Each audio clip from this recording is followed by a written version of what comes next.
From training to performing, join our big league conversation. Welcome to the CSP Elite Baseball Development Podcast with your host, Eric Cressey.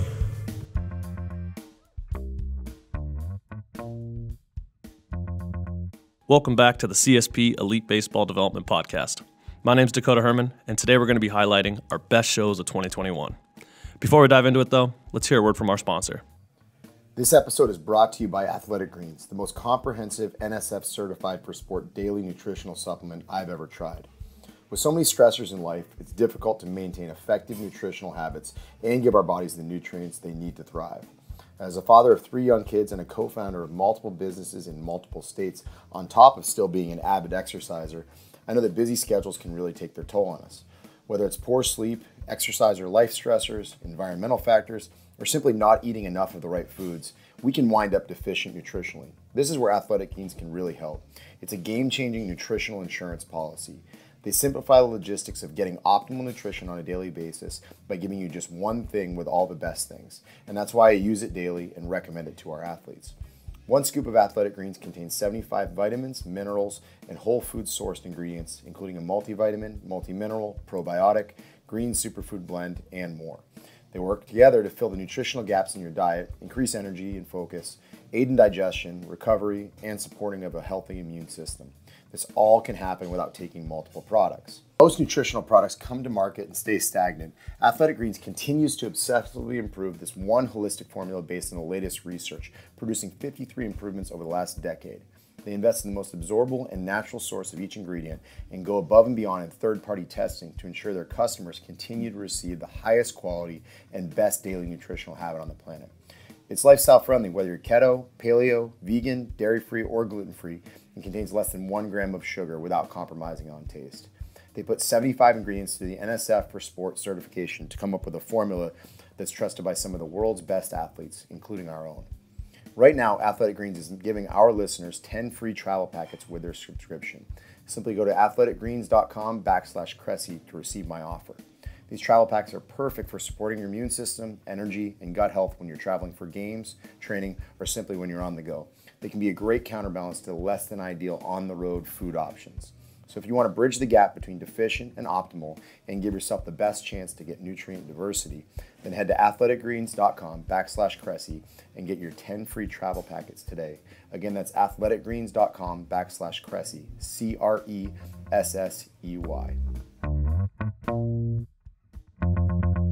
What's up, you guys? Thank you for joining us for this exclusive episode of the Elite Baseball Development Podcast. As I mentioned, today we're going to be highlighting and showcasing our best episodes of 2021. So without further ado, at number 5, episode 103, Should Pitchers Take Time Off from Throwing? In episode 103, Eric touches on why athletes should consider taking time away from throwing during the offseason, who is a candidate for year-round throwing programs, and what are the key considerations when implementing year-round throwing protocols. So really it comes down to feel. The ability to make changes, whether it's in pitch design, reshaping an arm path, or adjusting your delivery. And then third, avoiding soreness. Those are the 3 rationales, for continuing to throw. This clearly isn't as long a list, but I don't think that makes it any less compelling. Because for some athletes, this has clearly been, career changing. So I think above all else, we really need to put our pen to paper and really do some thinking on how to do it safely and correctly. We need to make sure that we think it through and we actually plan it out meticulously so that we don't deviate and say, all right, I'm just going to play catch at 60 feet, and then before you know it, in week 2, you're airing it out to 300 feet with your long toss. So there is a right and a wrong way to do it. And here are some of the things that I think are important for us to consider. First, the intensity has to be kept down in the early stages. And I'd argue that this timeline is probably about 8 weeks. So in a normal, off season, our minor league baseball players are typically going to wrap up in the first couple weeks of September. Here in 2021, it's a little bit different just because the season gets started a little bit later and playoffs are pushed back. But historically speaking, if guys are going to just continue to throw during that down period, I think it's play and catch at 60 to 75 feet, 3 days a week, for that first 8 weeks or so. Not really any weighted ball stuff. It's just, manipulating a 5-ounce baseball, being comfortable, staying familiar with the seams. I will say historically we have tons of guys that do like to throw the football around this time. So they're probably making the same number of throws, but a lot of times they're running routes with their buddies and just moving around. And, it's something that kind of keeps them athletic. A lot of guys feel like the football does help them to keep their arm path where it needs to be. So that's one way to kind of keep the arm moving without unyielding specificity. The second point I would make is that short shutdowns are traditionally useless and likely harmful. The reason, very simply, is that everyone ramps up too quickly after these down periods. There's basically a sudden reduction in chronic workload and then a substantial jump in acute workload thereafter. And this is, as we know in the baseball world, and Tim Gabbett has some great research on this, it's a recipe for disaster. If we're being honest, the college baseball world is the most guilty of this, as it's kind of a competitive year that's riddled with weeks off here and there that probably don't do much to allow for actual rest, recovery, regeneration, but do put athletes at increased risk when the season starts. What do we see? We see guys that throw all the way till early August in summer ball, and they take 3 weeks off and they ramp right back up for fall ball. We see a scenario where some pitchers are shut down for like 2 weeks during final exams, and then they ramp right back up. So I traditionally like to find more sustained periods of downtime if we're going to do it at all. If not, we're better off just keeping pitchers playing catch lightly during those periods. Third point I would say is remember that most kids are terrible evaluators of intensity of throwing. I think I recall a quote from Kevin Wilk way back in the day where he said, teenagers only know one speed, and that's stupidity. And he meant it, in a very, joking way, but, there is a fair amount of truth to that. Is, there's research that shows that if you look at pitchers, they tend to throw harder than they think they're throwing. So if you ask them to throw at 80% effort, they're probably going to throw over 90% effort. So keep the athlete mindset in mind when you prescribe continued throwing. My experience has been that professional athletes have a very good feel for this. College athletes, slightly less so, and high school athletes, almost no feel for it. So I'd be very reluctant to push kids who are still skeletally immature, still learning how their body works, who have the opportunity to play multiple sports and benefit in different ways, and also ones that really haven't made the most of their strength and conditioning experiences yet. Most 16, 17, 18-year-old kids still need to get stronger, and the more they throw, the harder it is. There's more competing demands, to really interfere with that if you're continuing to throw. And then a fourth point is, I think if you think your 12-year-old needs to throw year-round to develop, you're crazy. And there are going to be people that are thinking that that's the case, and it's just not true. When baseball season ends, that kid needs to get involved in soccer, football, street hockey, some other sport, whatever it is. I think variety is essential at that age, as you need to build a broad foundation of motor strategies upon which you can layer more specific skill work later on. Most kids will still get some accidental throwing in at that age just by messing around with their buddies and recreational activities, whether it's just playing catch in the backyard, playing wiffle ball, obviously throwing the football around, stuff like that. But the lack of downtime from throwing is especially problematic in younger populations because they are skeletally mature and they are weaker, right? So if you push them harder, they're more likely to wind up with growth plate injuries or more significant stuff that sticks around for an extended period of time. So this is a conversation that we should never be having with 12-year-olds. This is something that we probably need to start considering when we have kids who are 16, 17, 18, and obviously into college and professional sports. And then a fifth, last but not least factor is the psychological component. A lot of baseball players are completely over baseball by the time the offseason rolls around.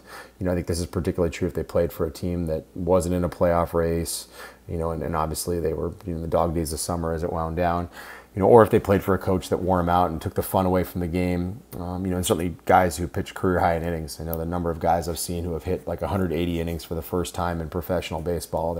They're largely hanging and just not even interested in going anywhere near a baseball when the season wraps up. And forcing them to continue to throw is a quick way to make them really apathetic to, not just baseball, but also your coaching.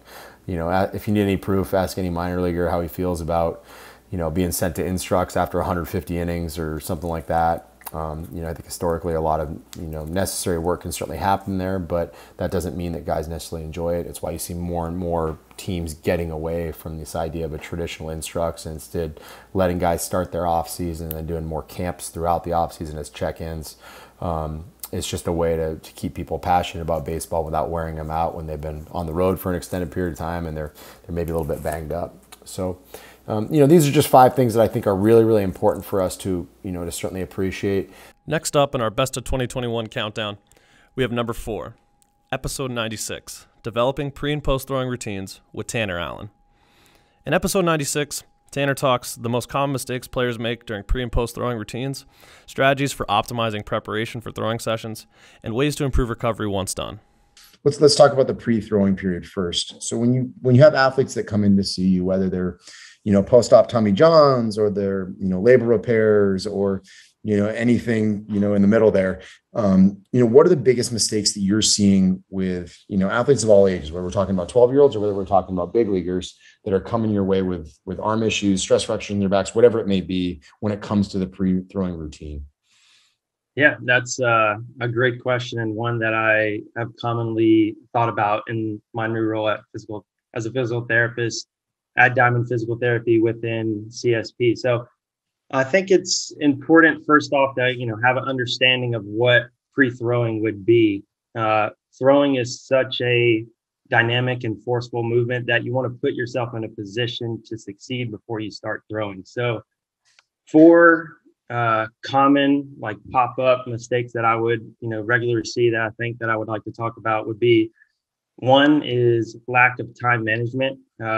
You have guys that don't plan ahead accordingly or appropriately. Typically I like to recommend at least 7 to 10 minutes minimum, but that can range anywhere close to 30 minutes plus. For some individuals, over time working with guys on the rehab side, we will modify this to fit what they feel is good for them without it being overbearing. On the other hand, like you mentioned, you have various age groups, younger athletes, where warm-ups are a burden and it takes time for them to, buy in and have pride in the warm-up.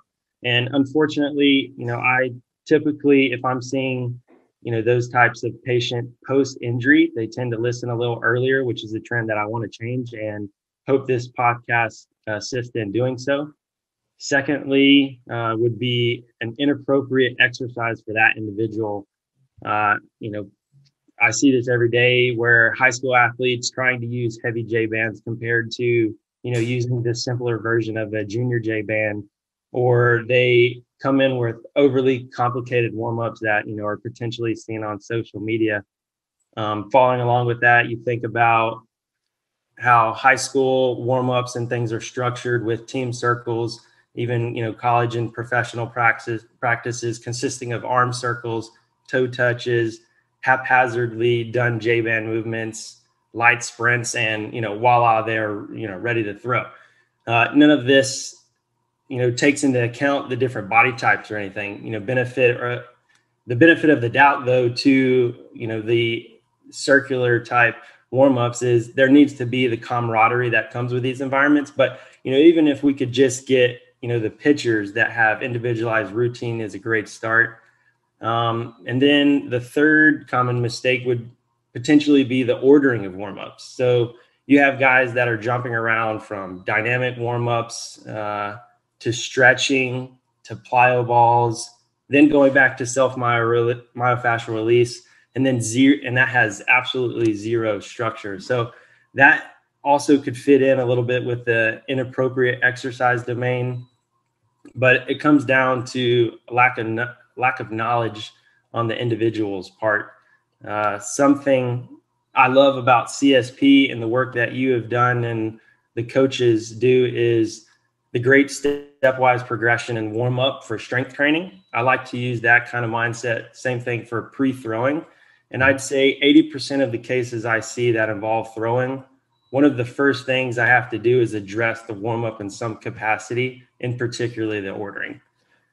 Turning the focus a little bit to common mistake number 4 is turning the warm up into a workout. Whereas the desired result of pre-throwing is going to be activation of targeted muscles, not a set of external rotation exercises to failure or burnout before you're going out and throw. That leaves you in a state of being, gassed or low on energy tank before the, event of throwing even starts. I think, one one thing that's a really good line to throw in here, it's actually a line from Tim Grover, who, trained Michael Jordan and Kobe Bryant and Dwayne Wade. He had a line in one of his books where he said, "Don't wait around for someone to teach you something that you already know." Right. So we all know warming up is important. So, when you talk about, young athletes, you're like, "Oh, I'll do anything to throw harder. I'll do anything to get better." Really the number one thing you can do to get better at baseball, to throw baseballs harder, et cetera, is to have continuity in your training, to stay healthy, and to make sure your body's physically prepared every time you actually go out and do throw. So I always, you hear this from, 100% of players, and then you see, 90% of players completely butcher their warm up. So sometimes it's really just about like the mentality of placing a true focus on it. Continuing with our countdown at number 3, we have one of my personal favorite episodes from this year. Episode 98, High Performance Nutrition Principles with Brian St. Pierre. In episode 98, Brian touches on the foundational principles of high-quality nutrition and elaborates on his journey as a dietitian, delivering life-changing, research-driven health and fitness coaching. All the way back, we talked about John Berardi's 7 habits of highly effective nutritional programs. And that was even something I think we used as a foundation for some of our original paperwork with athletes. Yeah. And, adapted it. And I'm going to read the 7 briefly prior to asking the questions. Number 1, eat every 2 to 3 hours, no matter what. That should be 5 to 8 meals per day. Number 2, eat complete lean protein with each meal. Number 3, eat fruits and or vegetables with each meal. Number 4, ensure that your carbohydrate intake comes from fruits and veggies, the exception being workout and post-workout drinks.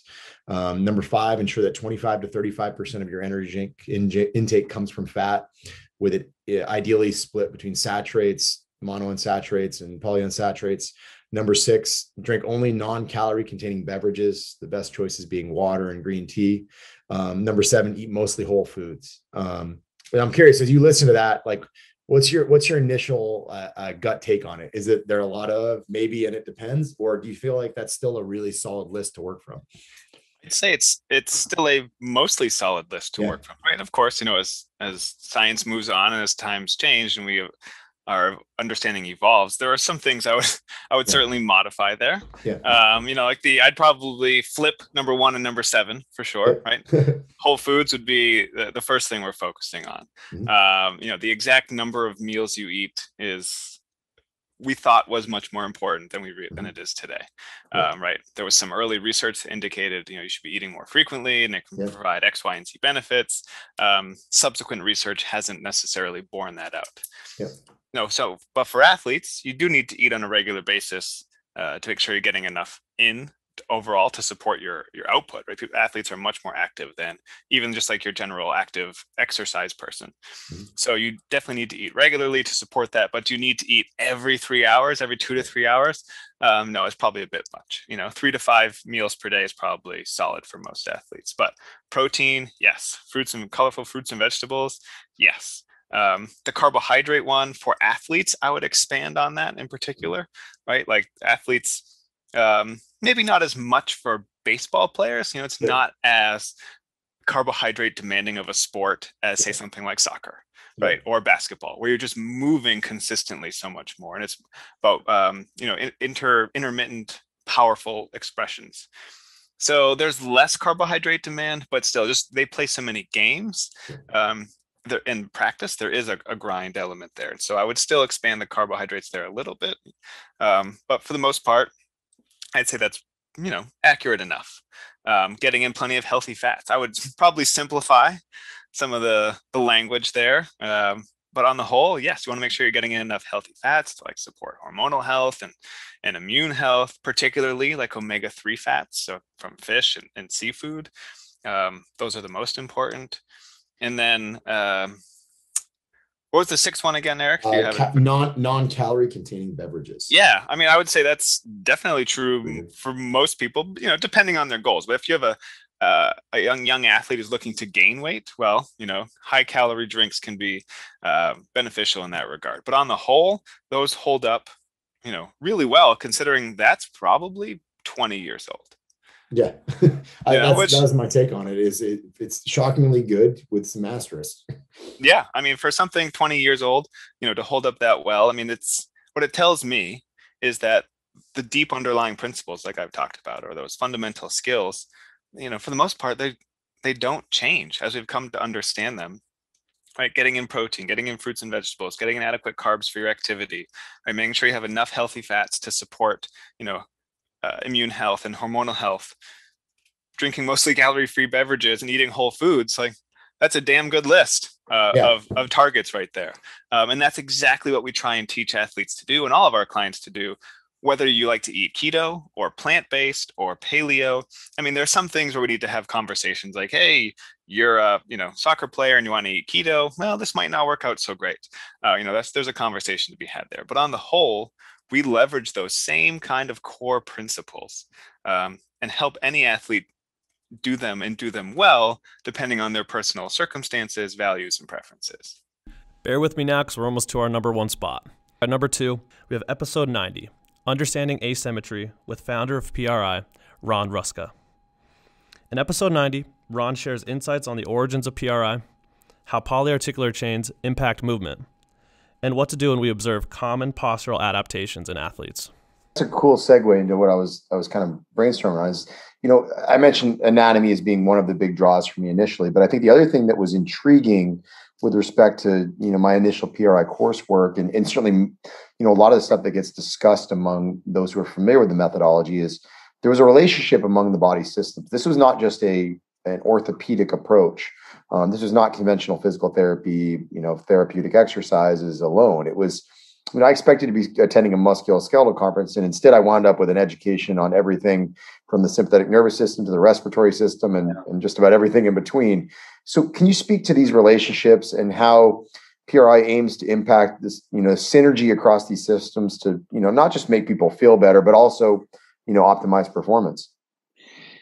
Well, I will briefly, because it's such a very broad concept, but Eric, I try really hard to get people to understand that those relationships, these system relationships, have such an impact on 3 systems. They interplay with and around 3 systems. That's your autonomic nervous system, a system that is hard to regulate at times, the central nervous system, and this thing called the somatic nervous system, what we actually perceive and feel. And that interplay is all cortical. I mean, it's all cortical activity in the midbrain parts of our brain, where perception, proprioception, I'll use the word pleasure, physiology, psychology, and position or postural orientation all interconnect. Our cerebellum, our balance center is right there. It's all interconnected, and all of our behavior and these determinants of the behavior of our behavior are really performance. That's how we perform. And our performance is really not generated by what we like to do or not like to do, or by the genetics that we were given, or whatever it might be. It's really a combination. And any slight change in any one of those determinants can have a pretty big impact, a major impact on one of them, or if not all of them. And so that's a strong thing we have to always remember.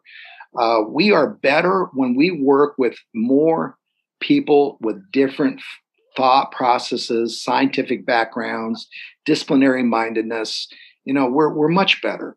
And so is our body. Our body works the same way. It's not really a philosophical discussion. It's a scientific one. And so the more we get out of programs, wherever our interests are and we really need to be mindful of that, because, as you said, the synergy or lack of is really dependent upon what we're missing or not, and how we pull that synergy together. And it really starts with how you feel about things and what you sense, and where are you with the space around you and with the space inside of you. And then the big one I always talk about, Eric, is how do you breathe, and how do you relate to your body with breathing? That's how we exist. Now, if you keep all that in mind, it's not that difficult. It's difficult when you make it that way. But if you really keep that all in mind, that everything is built around the first thing we did in life and the last thing we're going to do in life, and that is take a breath of air in and let it out. That's how we all evolve with movement and function. And every one of those systems I just went over, all those determinants that I just went over, are all influenced directly, not philosophically, not theoretically, but scientifically. Even the chemistry of our blood is directed by how and the way we breathe. So, if there's one way we can look at this, if we all got out of our programs with a very good, clear understanding, a transparent understanding of what really makes us react and act the way we do, it would be a really good understanding of the respiratory system. And that's kind of where I think I feel blessed that I had that before I got into anything I did clinically. I had a strong belief and a strong appreciation for that. And that's largely because of my mother. But that was a strong thing. That how do we breathe? How do we manage? How do we use that respiratory system to get ahead of life? How do we get it? I never smoked in my life. Lungs are precious to me, and I treat them as if they are my origin. And so with that in mind, that's one of the reasons why exposure to PRI doesn't have to be difficult if you understand the underlying system in this anatomical machine we have is wired and driven by the breath that we take in and the air we let out. I remember a comment from, I can't remember who said it, kind of as a discussion point related to PRI. And they said, we'd rather breathe well and move like crap than we would move well and breathe like crap. It's survival instinct. So totally. So, let's get into the weeds. When you speak, kind of on an anatomical basis to, what are the positions that people get into from a respiratory standpoint that maybe have these musculoskeletal and, sympathetic nervous system fallouts? What's the classic, patterning that you're seeing that folks who maybe haven't been exposed to PRI need to appreciate? Well, and again, I'm trying not to go into a deep hole here on all this, but the most likely thing, if you have never heard of postural restoration, the most likely thing that you'll observe are people that really are not alternating well. Their arms don't swing. They look a little overextended. They look a little stiff and rigid. Their ability to make different pitches with their voice and express themselves. They may be even a little short of breath. But the physical manifestations that you might see, Eric, and I'm sure you're aware of this, is that you'll see a shoulder on one side, usually the right, lower than the left. You'll see a center of mass. The body actually will be more centered over a hip that's supportive of them, where the other hip is basically like a cane or a crutch. The left leg is usually the leg that you use to position yourself around your right leg. And it's not because your right leg and your right arm are your dominant legs and arms. It's because of the way that we are actually physically put together to manage airflow and mass flow. And so you'll see humans usually walk with a little more rotation through their right hip than the left hip when they're put weight on it. They'll find themselves in a position where their left leg is more in front of their right leg when they stop. They'll be leaning over to the left a little bit as their right shoulder's down to balance themselves over their right ankle.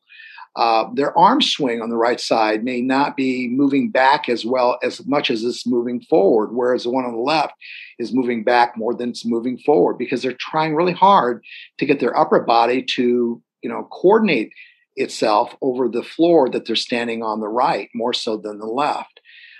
You'll see things with their mandibles. They'll shift to the left usually, and you'll see things with their eyes, and you'll see dominance throughout the entire system. That usually is more right-minded dominance. In other words, your left brain's driving it more than your right brain. Lots of those things, as you study the human genome, if you will, if you study it, you'll see it. It's pretty apparent when you know what to look for. And Eric, in our institute, we look for that. And when we don't find it through tests and objective measurements, we know that we probably have somebody who's probably overutilized something, overcompensated, overpositioned something, overdriven something, and it usually leads into these words called dysautonomia or dyskinesis or dystonia or dysfunction in general. It's disharmony is really what it is. And when you get into that situation, you really have a person now that needs some assistance. in regulating a pattern that they can't get out of. And that's what this institute really tries to do. And that is make people aware of the pattern they're in, make people aware that they need to kind of balance that pattern out, and make sure they understand they will never be a symmetrical human. And no matter how hard you try, you weren't built that way. God didn't put you on this planet to be the same on both sides. But how you rest, how you breathe, and how you live with it is a gift. And balancing that out is fun, provided you know where you need to go to balance it out. And finally, our top episode, Best of 2021, is episode 100, Current Concepts in Performance Training with Dan Phaff. In episode 100, renowned track and field coach Dan Phaff joins us to discuss current concepts in performance training, including elasticity versus stiffness and plyometrics, individualizing training regimes, managing workload and mitigating injury, and the value of strength for athletes. Your work's been recognized and respected by coaches across a number of disciplines. And I guess my question for you is, I've learned a ton from you, and I'm a baseball guy, right? And I know there are people from the hockey community and, the NFL, obviously the track and field world, all those things who feel the same way. So I'm curious, what are the principles, that buy you a seat at the table, regardless of the sport in question? Like, I know, for me personally, obviously the baseball realm, it leads itself to NFL quarterbacks and tennis players and swimmers and some of these overhead athletes.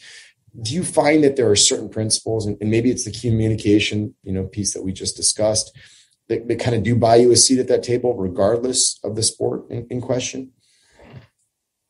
Well, I would say in review, a lot of people communicate with me because I have vast networks in all sorts of realms. And a lot of times these networks operate parallel to sport, and sometimes they're miles away from sport, yet they have influence and implication in sport. So I'd say my ability to network and build networks would be a foundational reason why sometimes I get a seat. I've always been an applied biomechanist of sorts. So I have pretty firm convictions on a technical model. Granted, there's bandwidths to all models, but if there's gross violations of the essential model, then injury risk, I think, go up and mechanical efficiencies go down. So I think a lot of people value my ability to see motion and understand motion and forces and why things might be happening or might not be happening. And with that, of course, you have to be pretty good at kinesiology and probably motor behavior, because you've got to change movement and habits and ingrained habits. And how do you do that? So most of my work today is about return to play and return to perform, or just global biomechanical efficiencies. And I think a lot of teams and organizations may have a cursory understanding of it, but they don't know how to apply it or problem solve with those skills. Interesting. So, and actually, maybe build on that a little bit more. When we talk about like a cursory understanding, is it that they maybe appreciate the different pieces, but not how they all fit together? Like, I mean, I guess, do you have an example of what you're getting at there? Yeah, well, I mean, ecological dynamics is the rage right now, right? So, build constraints and let the athlete explore and experience and so on. But I think it's a little more nuanced than that. Like, there's not 10,000 ways to hammer a nail. Mm-hmm. Now, the loop that you use with the hammer may have some variance or bandwidth, but nobody hammers a nail in a true vertical plane or a true horizontal plane or a true diagonal plane. There's a movement loop that they replicate. So I think everybody understands ecological dynamics to some degree, but then they take it to the nth degree, and in my opinion, they lose the plot. That's fascinating. And I think we talk about it in the context of the baseball pitch. No two are identical. It's a heavily specific motion, but the spin rate, the spin axis, the actual forces generated from the ground up to the hand are going to be markedly, or not markedly, but subtly different between each pitch. is the takeaway from there? I mean, I'm sure there are a lot of takeaways from there. Is it this concept that unyielding specificity may not be necessary to protect our athletes, that we do need to, in our training, give them an element of adjustability? Or is it just that we need to appreciate that, tissue loading is tissue loading, even when it comes in subtle variances? Again, I think there's a lot of layers to that. So, are we exploring all stops in the force velocity curve? Are we looking at all types of strength and conditioning inputs? The type of muscle activity that we're chasing.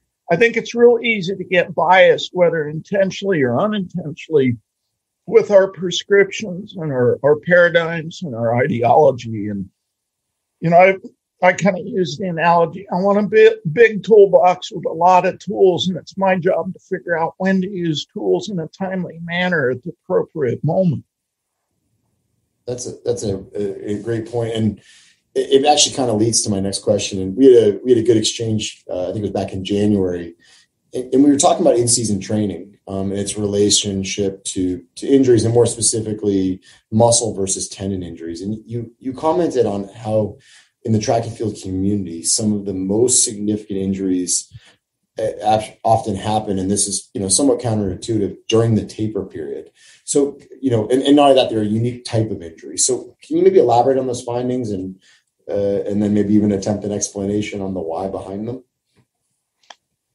Yeah, so a lot of this is tied to research Dr. Keith Barr's doing at Cal Davis on tendon remodeling and tendon research and what have you. And it was interesting that he had some observations, loose epidemiological case study collection, and it kind of mirrored what we were finding in 3 different instances. I did pretty elaborate longitudinal studies, like over 3 to 5 year periods of, when are injuries happening and how severe are they? And is there a pattern or trend to these?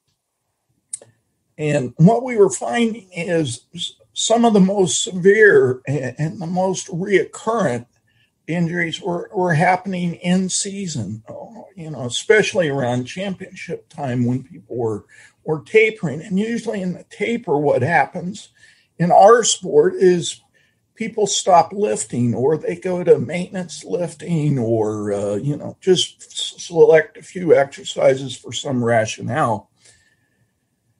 While in the meantime, they upregulate field work, so a lot more change in direction or sprinting or accelerating or block starts or what have you. And I think what we can infer from some of Barr's work is a lot of our classical everyday work deals with connective tissues in a unique way, where the weight room deals with those tissues, but also with the muscular system. So what we were finding is absolute strength in some of these athletes was ignored or put on the back shelf, and the tendon work obviously elevated. And so this imbalance between muscular expression and tendon or ligament expression kind of got out of kilter. And it also circles to the concept of, people have gone mad on this stiffness idea about getting joints stiffer so that they can apply force in a shorter period of time. But joint control has many variables. In my book, maybe 20 some variables that really control the movement about a joint. And there's also compliance part of the equation. So if we make something stiffer, what does that do to the compliance? Because in change in direction during amortization or yielding phases, compliance is imperative. So if we bias our training to stiffness or tendon ligament emphasis, we're ignoring a lot of the other cofactors that control joint movement, expression, and stability. Thank you for joining us for another episode of the CSP Elite Baseball Development Podcast. If you enjoyed this episode, we'd be thrilled if you'd consider subscribing to the podcast and leaving us a review to read on iTunes. We welcome your suggestions for future guests and questions. Just email elitebaseballpodcast@gmail.com. Thank you for your continued support, and we'll see you next episode.